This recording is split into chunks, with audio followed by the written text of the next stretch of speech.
तो वही छत्तीसगढ़ में राजनीति और चुनावों की समीकरण साधने जेपी नड्डा रायपुर पहुंचेंगे, जहां वो पार्टी के नेताओं के साथ महत्वपूर्ण बैठक करेंगे।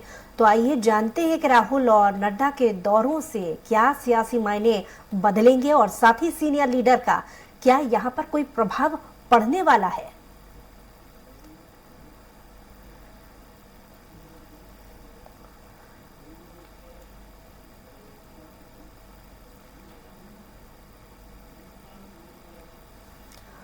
और इसी पर ज्यादा जानकारी के साथ दिलीप साहू हमारे संवाददाता जुड़ गए हैं। दिलीप, हम देख रहे हैं कि लगातार बैक टू बैक छत्तीसगढ़ में बड़े नेताओं का जो जमघट है, चाहे वो बीजेपी हो या कांग्रेस, दोनों ही पार्टियों के जो केंद्र स्तर के चेहरे हैं वो नजर आने लगे हैं। कैंपेनिंग दिख रही है, स्टार प्रचारक पहुंच रहे हैं। असर कितना होगा ये बड़ा सवाल है।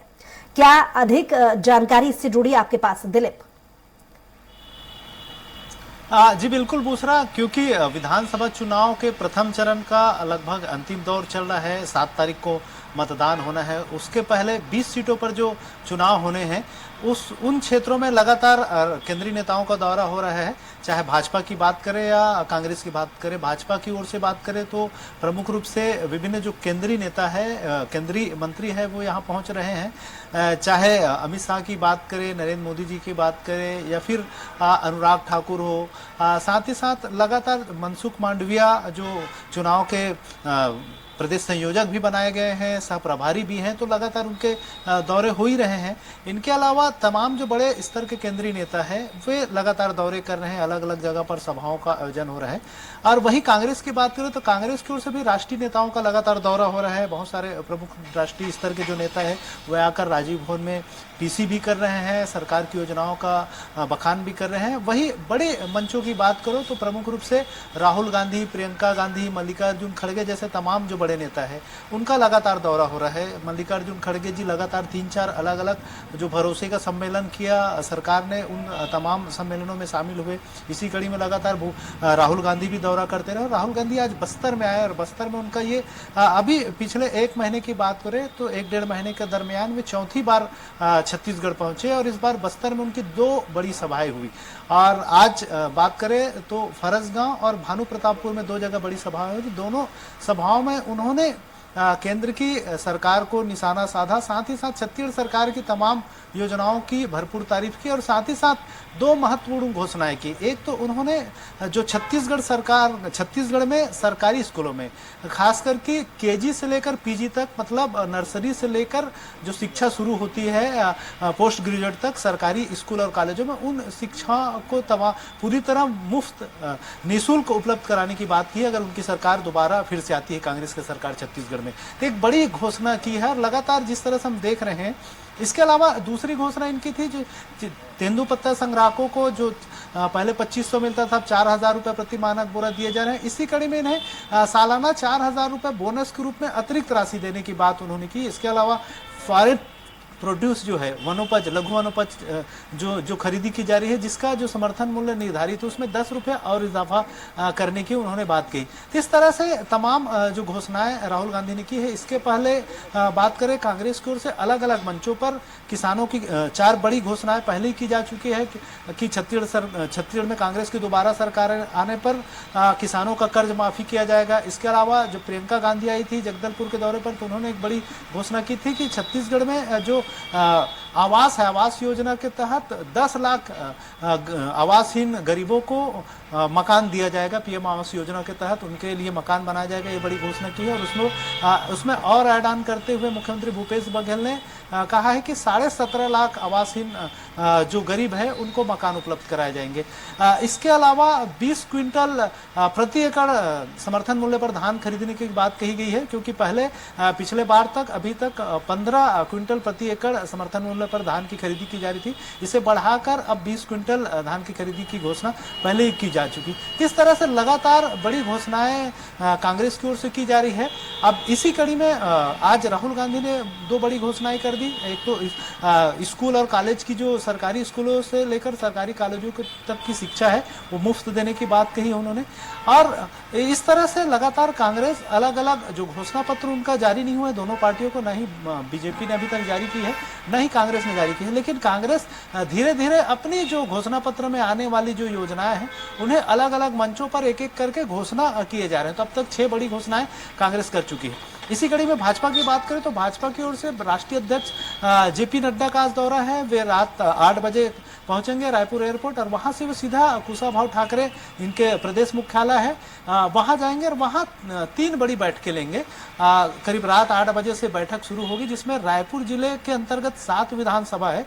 7 विधानसभा में से 3 विधानसभा क्षेत्र है, जिसमें आरंग, अभनपुर और धरसीवा, इन 3 विधानसभा जो ग्रामीण इलाके में आते हैं, इन तीनों विधानसभा क्षेत्रों के को लेकर बैठक करेंगे और वहां के प्रत्याशी और उन क्षेत्रों के जो चुनाव प्रभारी है उनके साथ मंत्रणा करेंगे और जानेंगे कि वहां की क्या स्थितियां है, क्या कमियां रह गई है, किस तरह से काम किया जा रहा है, किस तरह से प्रचार हो रहा है, उन तमाम चीजों का एक बैठक करके जानकारी लेंगे। इसके बाद फिर रात वहीं रुकेंगे। फिर कल फिर दूसरे दिन से उनकी बैठकों का सिलसिला सुबह 9 बजे से शुरू हो जाएगा। फिर रायपुर के 4 विधानसभा क्षेत्र है रायपुर क्षेत्र के, चाहे रायपुर उत्तर, रायपुर दक्षिण, रायपुर पश्चिम और रायपुर ग्रामीण, इन चारों विधानसभा क्षेत्रों के जितने प्रत्याशी हैं उनके जो तमाम बड़े चुनाव प्रभारी है और चुनाव संचालक, इन तमाम नेताओं के साथ फिर उनकी बैठक होगी और इसमें भी तमाम तरह की रणनीतियां बनाई जाएगी कि कहाँ कमियां खामियां रह गई है उसे कैसे दूर किया जाए और चुनाव प्रचार में किस तरह से और तेजी लाया जाए। इन तमाम चीजों को लेकर और खासकर कि क्या क्या मुद्दे हो सकते हैं और घोषणा पत्र जारी करने से पहले जो चीजें होनी है उन तमाम चीजों को लेकर चर्चा करेंगे। इसके अलावा फिर उनकी अलग बैक टू बैक उनके अलग अलग विधानसभाओं में दौरे भी हैं। प्रमुख रूप से बात कर जी दिलीप, बतौर मीडिया एनालिसिस अगर इस बात को लेकर के पूछा जाए सवाल के जनता को, ये वो दौर चल रहा है जब जनता को इंतजार सबसे ज्यादा उन घोषणाओं का होता है जिसका सीधा सरोकार उनसे है। हमने देखा कि राहुल गांधी भी पहुंचे, बड़ी बड़ी घोषणाएं उन्होंने की और वो घोषणाएं ही हैं जो 2018 में कहीं ना कहीं फायदा साबित हुई कांग्रेस के लिए और उम्मीद और इंतजार लोगों को राहुल गांधी के इस दौरे से उन घोषणाओं से जोड़ा था। तो कौन कौन सी ऐसी मील का पत्थर साबित होने वाली, अगर हम एनालिसिस करें जनता पर जो इम्पैक्ट छोड़ने वाली हैं, वो कौन कौन सी घोषणाएं रही आज के इस कार्यक्रम से? जी बिल्कुल दूसरा मैं वही बता रहा था कि कांग्रेस अभी तक 4 बड़ी घोषणाएं कर चुकी थी, जिसमें किसानों उनकी दोबारा सरकार आने पर किसानों की कर्जा माफी, ये सीधे तौर पे छत्तीसगढ़ के लगभग 23 से 24 लाख किसान जो समर्थन मूल्य पर धान बेचते हैं सरकार सहकारी केंद्रों में, और वे अपने धान की उपज के लिए जो सहकारी केंद्रों में या सहकारी बैंकों से या राष्ट्रीयकृत बैंकों से जो लोन लेते हैं, जिसमें खाद बीज व अन्य कृषि उत्पादों के लिए जो लोन लिया जाता है, उन लोन को सरकार ने कर्जा के तौर पे जो रहता है किसानों का, इसको माफ करने की घोषणा पहले ही मुख्यमंत्री भूपेश बघेल ने कर चुके हैं। शक्ति दौरे पर थे वे, शक्ति विधानसभा क्षेत्र पर, उस दौरान उन्होंने ये बड़ी घोषणा की थी। इसके पहले प्रति एकड़ 20 क्विंटल धान खरीदी की घोषणा की जा चुकी है। साथ ही साथ आवास की जो बात कर रहे थे, 17.5 लाख आवास पीएम आवास घोषणाओं का जो डैमेज है वो बीजेपी पर कितना होता नजर आ रहा है और उसके डैमेज कंट्रोल के लिए अमित शाह की ये कोशिश किस तरीके से देखें? जी बिल्कुल दूसरा निश्चित तौर पर कांग्रेस की घोषणाओं का असर तो पड़ रहा है, खास करके जो अभी किसानों के कर्ज माफी की घोषणा की उसका एक बड़ा इम्पैक्ट पड़ रहा है किसानों पर, क्योंकि लगातार पिछले बार भी हमने देखे कि 2018 के चुनाव के घोषणा पत्र में कांग्रेस का जो जन घोषणा पत्र था उसमें 3 प्रमुख चीजें थी।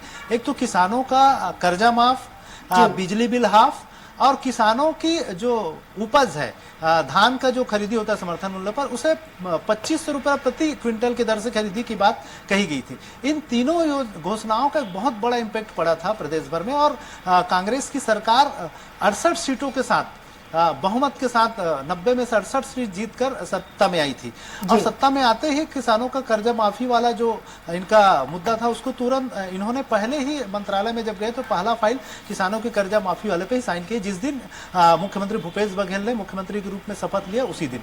इसके अलावा फिर बिजली बिल हाफ योजना के तहत बिजली बिल का जो 400 यूनिट तक के बिजली बिल है उसको हाफ दिया जा रहा है। इसके साथ ही साथ जो 2500 रुपया प्रति क्विंटल धान खरीदी की बात कही गई थी, क्योंकि समर्थन मूल्य केंद्र सरकार तय करती है। लेकिन ये जो बातें आई थी, केंद्र सरकार ने कही थी कि अगर उससे ज़्यादा समर्थन मूल्य जो तय है उससे ज़्यादा खरीदी करेंगे तो फिर आपका जो सेंट्रल पूल में चावल खरीदा जाता है वो नहीं लेंगे। तो इसके एवज में भूपेश सरकार ने एक योजना लेके आई थी कि किसानों के लिए राजीव गांधी किसान न्याय योजना, उसके तहत प्रति एकड़ 9,000 रुपये सब्सिडी किसानों को दी गई। इससे किसानों की जो भरपाई हो गई, समर्थन मूल्य जो उस समय 1,800 रुपये प्रति क्विंटल था, चलिए, उसमें बहुत 700 शुक्रिया रुपये तमाम हो गया। जानकारी के लिए दिलीप।